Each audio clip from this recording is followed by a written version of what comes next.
his parent if I was doing something wrong.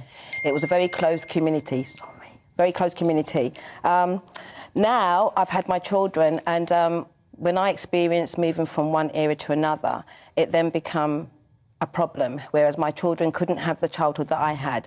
They couldn't go from A to B. They couldn't go to the shops to go and buy their trainers. They couldn't then take the younger siblings to the shop or to play football because of the gangs and the territorial issues we're facing. So I've seen that the children are suffering a lot more than what we ever did. I think that back in the days when we were grouped together, we were called friendship circles. It's really distressing and disappointing to know that if a group of kids today are grouped together, it's called a gang. You've labelled them already. Poverty is on the rise. It's ridiculous. The amount of children that are going to bed hungry, that are leaving in the morning to go to school hungry.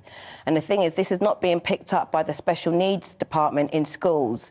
All they have to do is see a child and the child will be acting very lethargic or very rude at school. But you could take it aside and find out, most of the time it's because they're hungry and they're tired.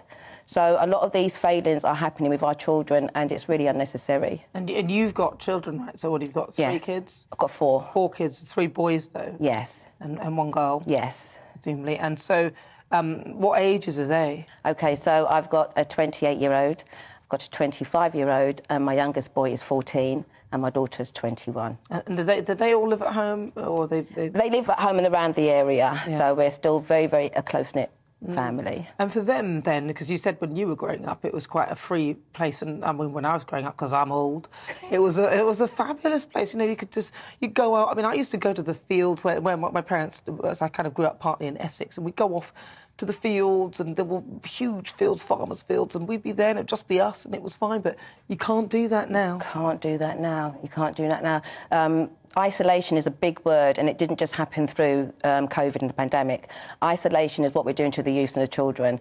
We're isolating them. You've got estates, and, you know, under the law, Section 106, at one point, every estate needs to have a community hall.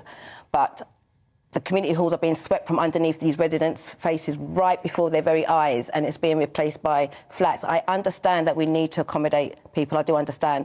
But then there's other solutions we can have. We can build more tall rise. We can have more people connoisseur at the buildings to make sure that people